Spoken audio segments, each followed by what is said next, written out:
Bongo Mike, give me a heads up. What happened over the weekend?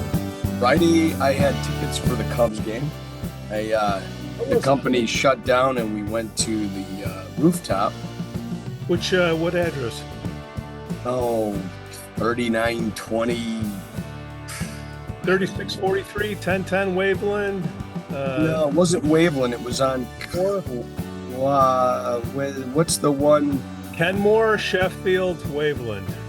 Was it Waveland? No, Waveland is on. Here, Waveland which field? Which field? Left field, right field? Right field. Yeah, that would be 3640. Was it right center? There's a big, wide red brick rooftop, and that's 3643.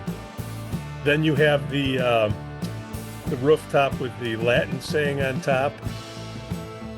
You know what I'm talking about? All right, never mind. Did you have a good time? Yeah, it's the one. Where's Murphy Bleachers at? What's road that? That is center left. That's right. It was over there. I don't know. I don't even know. Sheffield? No, not Sheffield. Was it Sheffield? I don't even know. I don't know. They gave me an address. Right field.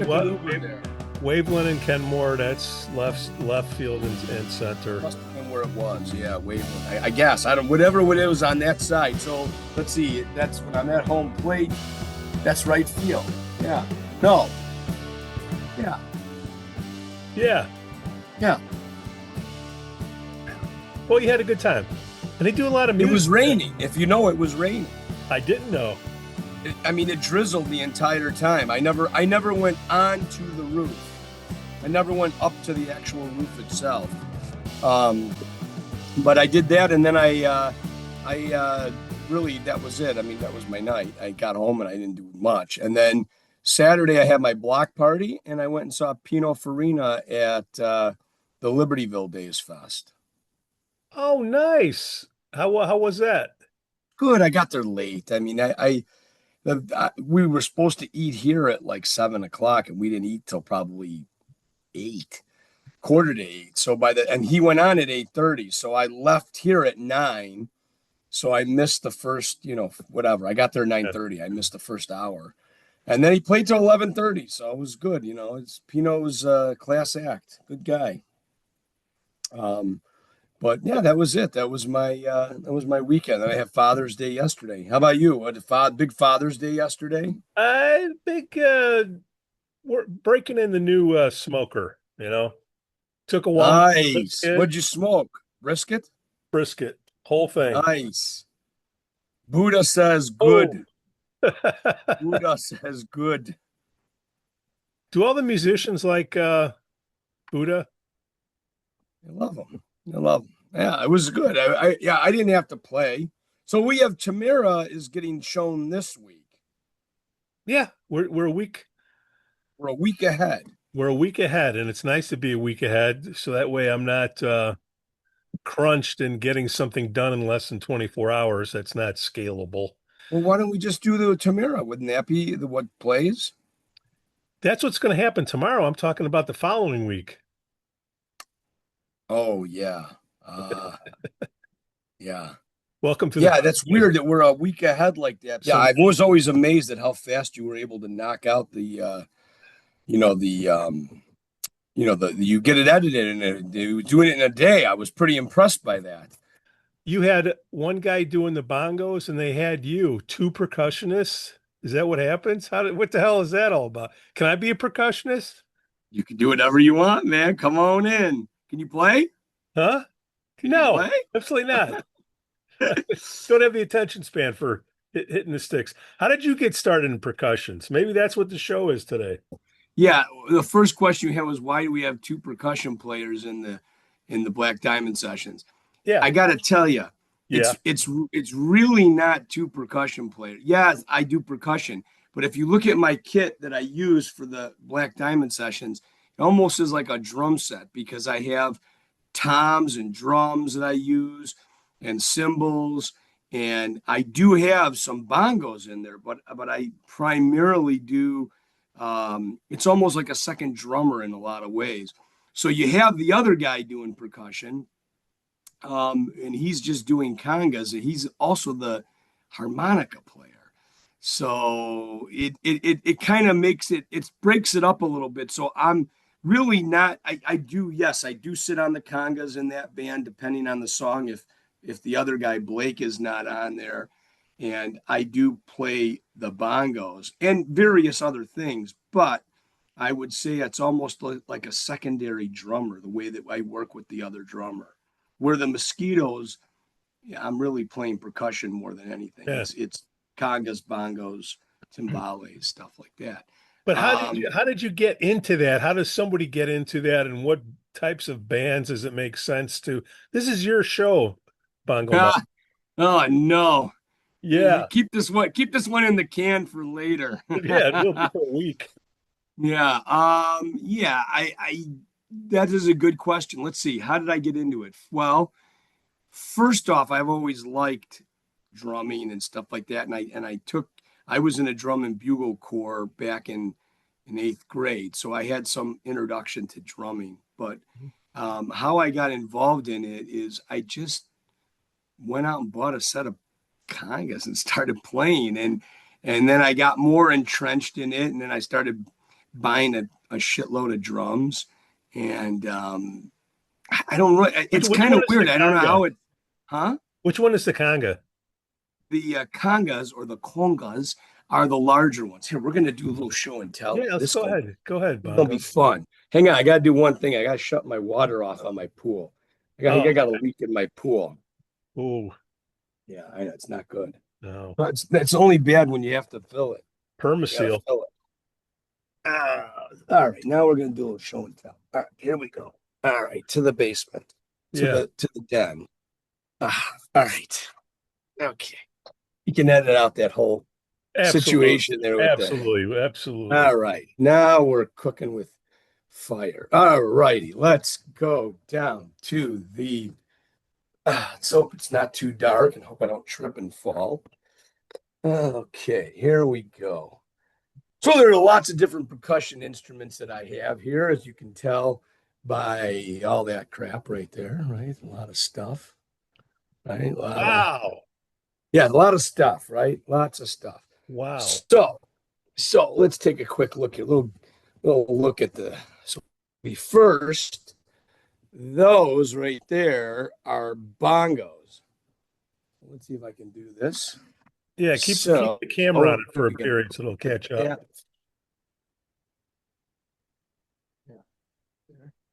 Okay. So that big one, that big one coming through? Yeah. All right. Well, it looks big. It's very small. Okay. But that is, for some reason, my bar stool wants to keep moving. But hang on. Let's see if we can get it to, hang on. There's one way to skin a cat. Yeah, it wants to turn. Here it goes. Look at that. It's doing it all on its own. Hang on. Nice. Got a better idea. I'm going to put this part. There we go. Mike, your Wi-Fi is a little suspect. Really? You can't hear that? I can see your hands. All right, hang on. You know what it is? Got shitty reception down here. Can you see me now? Yeah, I can see you now. You got shitty reception, I think. Yeah, especially over there. Anyway, that is the bongos. So those are smaller ones, and you could get some different size ones. I think these are. But it's a higher pitch, right? It is a higher pitched. So those particular bongos, I should probably try and get this right. So I'm going to do this. Doing a lot here with one hand. Hang on. That's what she said. I got to put you down again. That's what she said. Hang on. Hanging. Yeah, that's right. Still with me, right? Still with you. So this particular head on this is about 7 inches, and then this one is 8. Now, my other set of bongos are a little bit bigger. These are smaller. The higher pitched ones that I use, those are the ones I use for Black Diamond. Actually play them mostly with sticks. Okay. Now I'm going to come over here. I'm closer to the that. Pull this over here.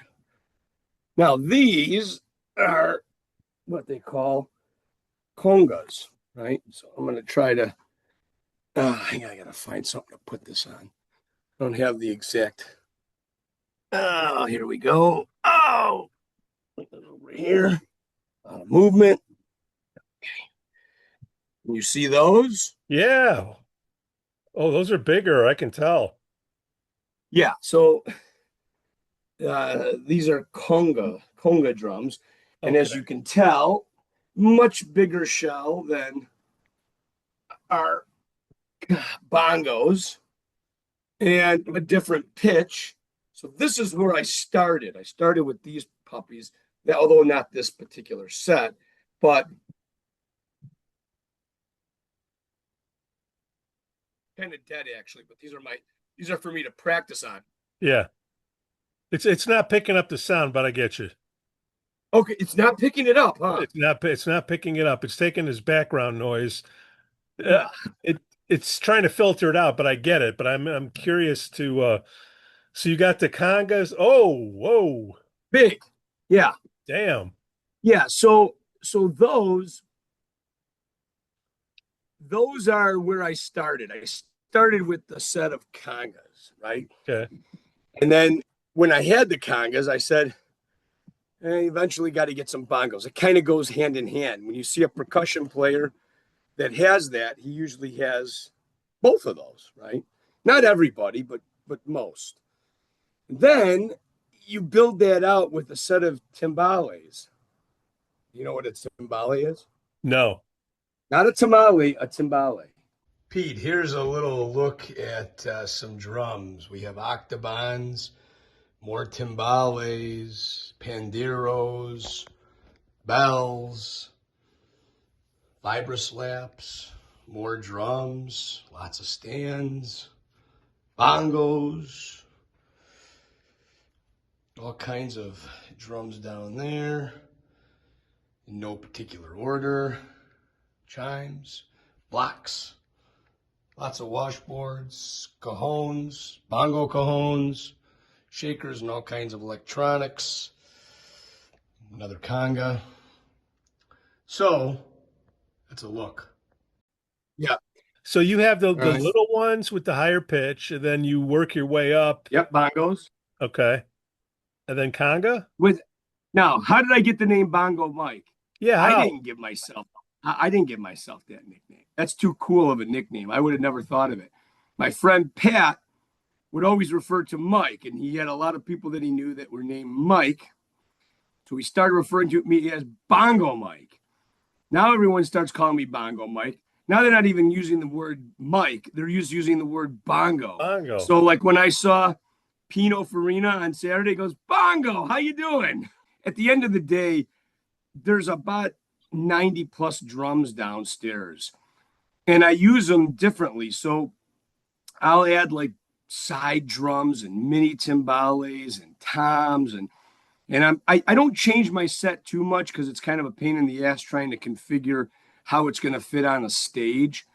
But with the congas, typically you would see someone who plays Latin music exclusively. Yeah. They would probably play those congas sitting down, and there's three of them in the set.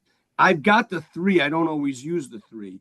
You've got the quinto, which is the smallest, the conga, which is the middle, and then the tumba, which is the large. So those are the three. With the bongos, it's just kind of high and low, right? That's it. Yeah. So like I made a big deal of it a couple podcasts ago when I talked about playing with the Mosquitoes at Broken Oar. And what did I do? I brought the three, the three congas. I brought all three with me so I could get three different patterns. It's the equivalent of being able to have another tom on a drum set, right? You could just do a little bit more because you've got a third tone, if you will. But that's how I got involved. I started with congas and I don't even think I started with bongos. I just started with the congas, and we were doing like Santana and music that kind of called for it.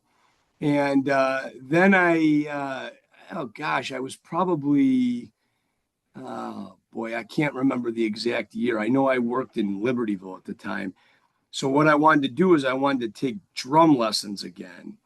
And so I hadn't drummed for a long time. So I went and took drum lessons for just about a year and a half or so with my friend Tony DeVozio, who was giving drum lessons at the Music Source in Grays Lake. And I happened to be working in Libertyville, so it was easy. I could go right after work, do my half-hour drum lesson, and then I would, go and I would, basically start learning sticking, right? Because the congas and the bongos, primarily with your hands, when you want to be able to do the sticking.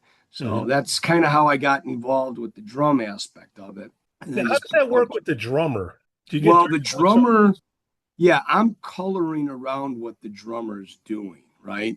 So sometimes I'm the lead instrument, and on Latin music, it often is the lead, right? The drummer is typically just doing maybe some stuff on the hi-hat and maybe some beats on the snare or the bass drum, but really the conga drums are really driving a lot of that Latin music.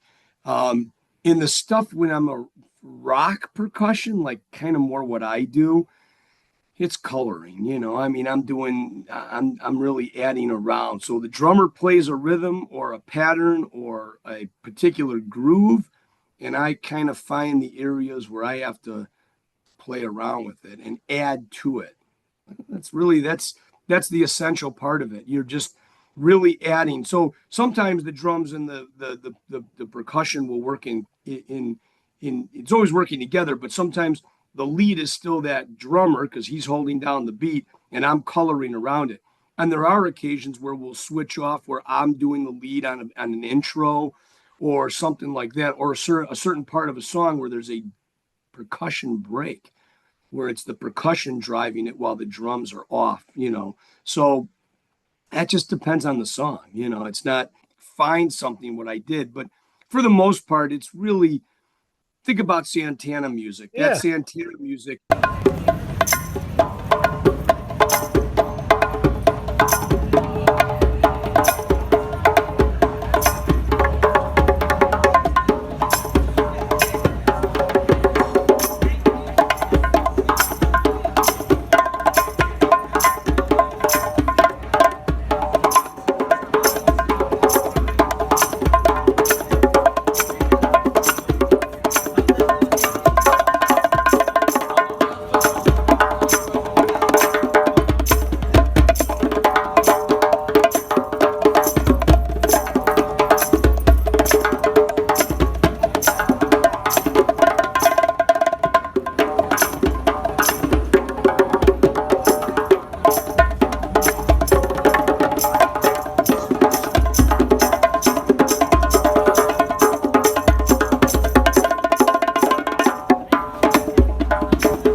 Yeah, I mean, so it basically, at the end of the day, when you listen to Santana music, technically I lied to you and I said there was congas and there's drums.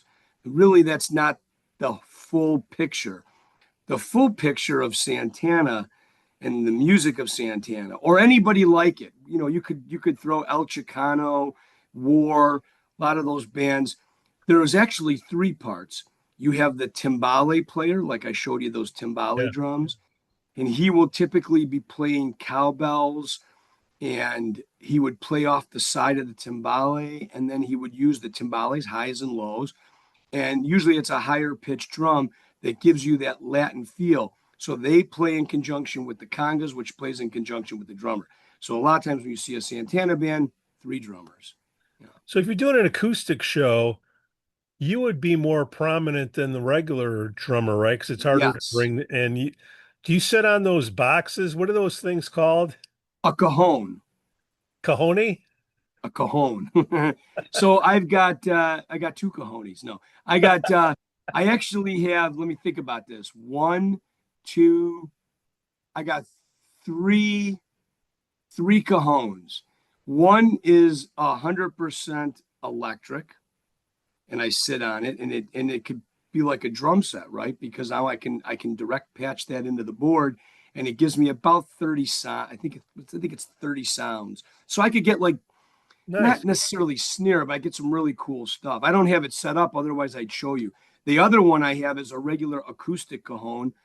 Again, that's the one you sit on and you play. And then I have a cajon that is you don't sit on it. It actually is a wood cajon, similar to one that you would sit on. It's bigger than, your smaller cajons.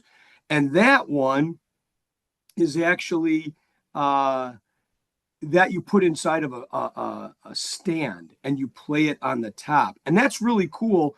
But again, you got to have room for that. Now, if I start counting the bongo cajones, I got 2 sets of those. So there's some different cajon, 2 sets. Yeah. And those are really cool too. But again, you're 100% right. In an acoustic setting, I'm the lead. So when we do fully acoustic shows, typically I'm doing most of the leads, for the Mosquitoes. We haven't done any acoustic stuff with Black Diamond. I also play with a band called Rally Day.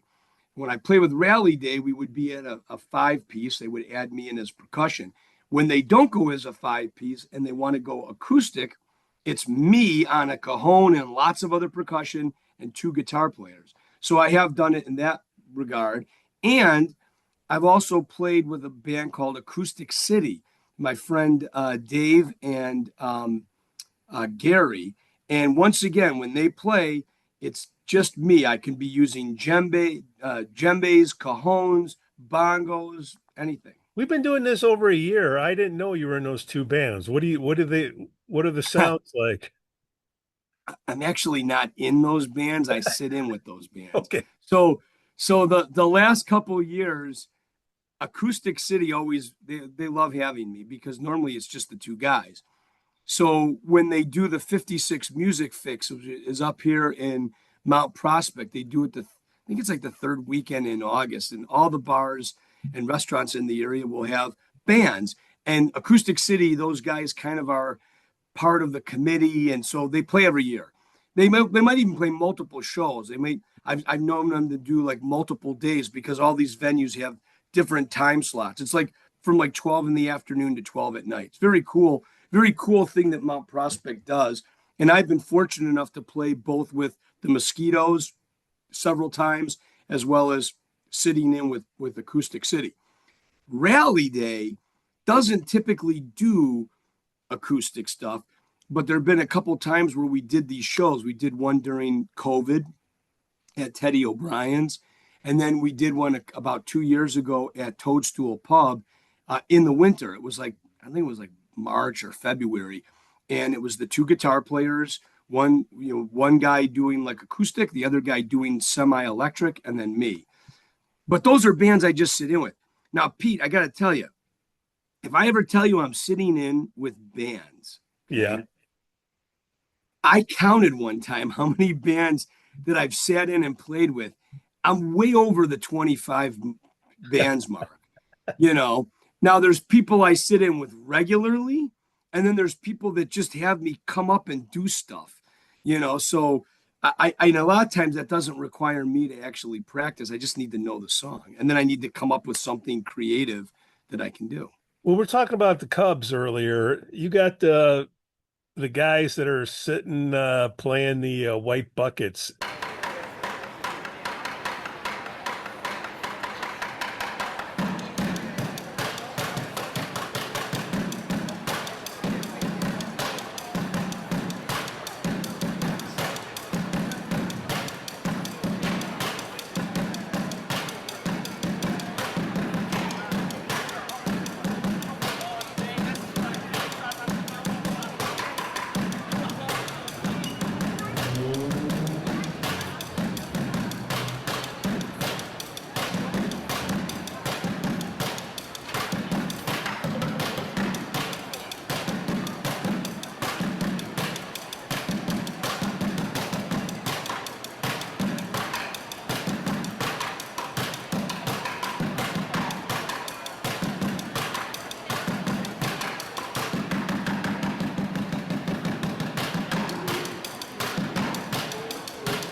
is that percussion?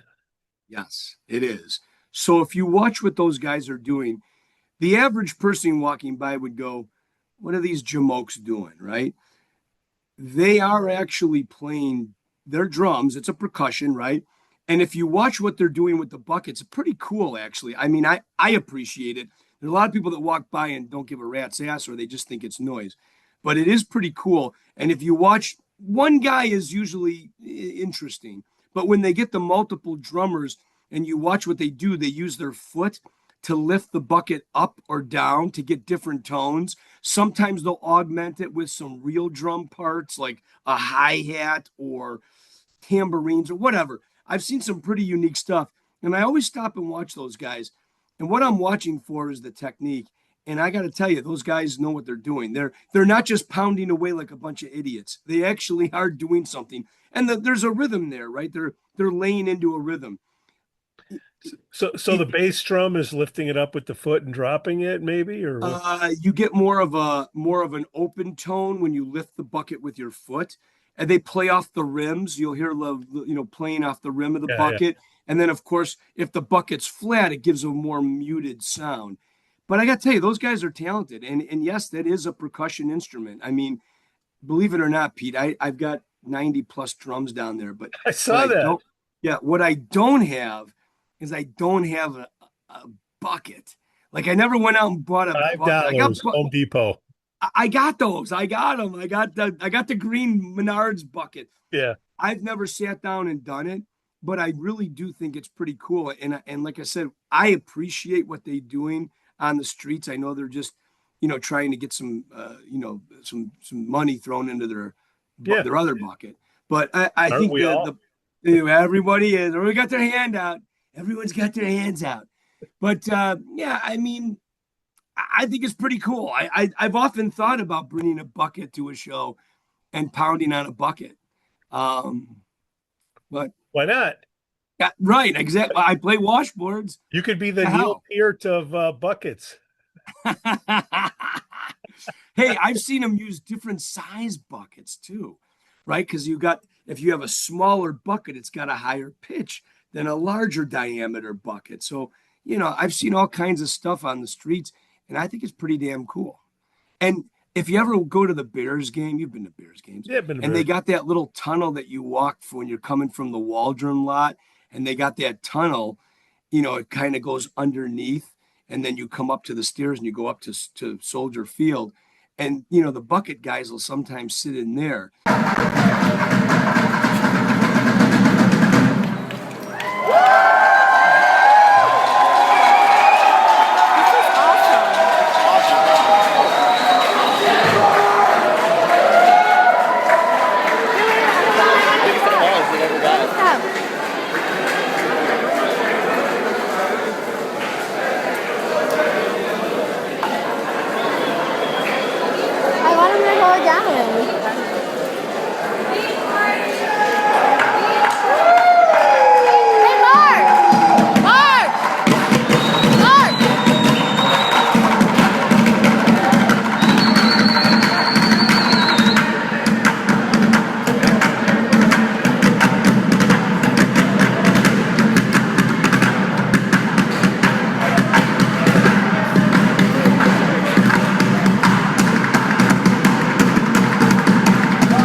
which gives them this really cool echo effect inside that tunnel. You know what I'm talking about? It's Yeah. so fucking loud you can't even hear you can't hear the guy next to you when you're walking.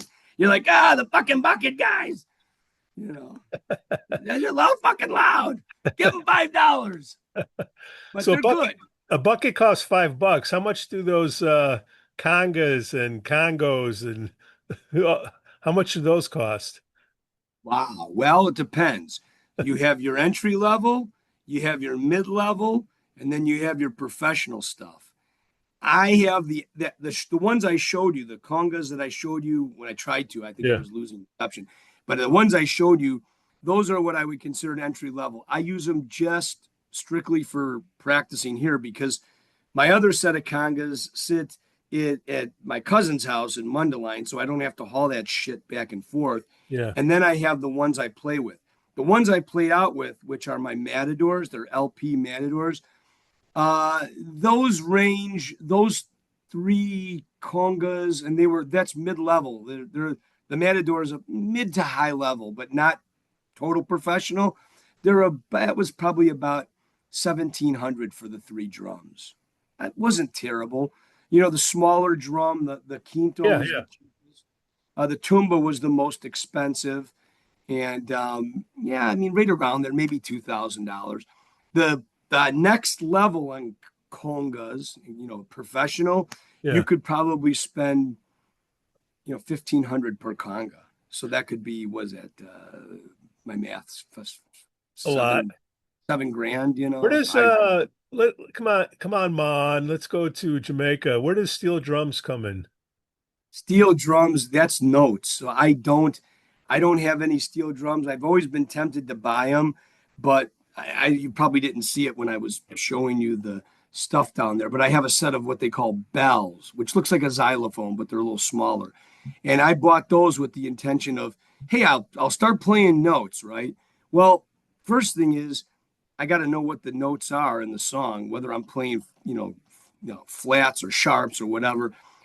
I've never done anything with it, so I've held off buying steel drums for that reason. Because actually, inside the inner part of that drum, if you've ever looked at them, there's actually different areas on that drum, and they're notes. So A flat, B, whatever. Not that it couldn't be done. It's very simple to do it because if I had the music, let's just take something simple like Twinkle, Twinkle, Little Star.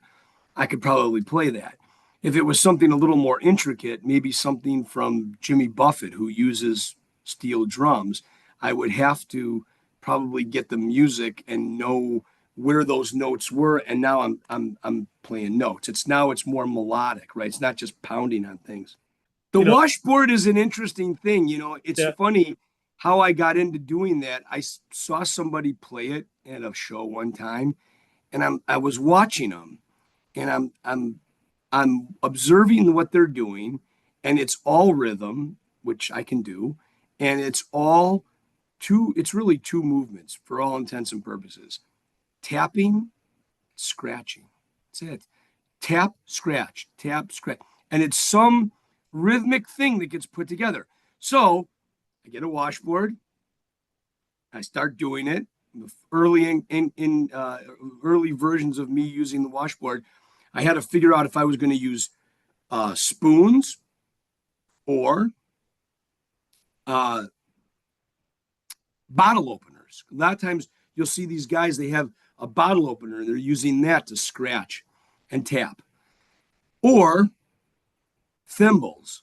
So I'm like, well, I'll use the thimbles, right? So I went to Joanne Fabrics or one of these places, and I get a shitload of thimbles, and I'm put them on my fingers before the song, and as I'm playing the song, the thimbles start flying off. Now it's a really cool effect, except at the end of that set, people are going up and giving me my thimbles back. Hey man, you lost this. I go, yeah, it flew off.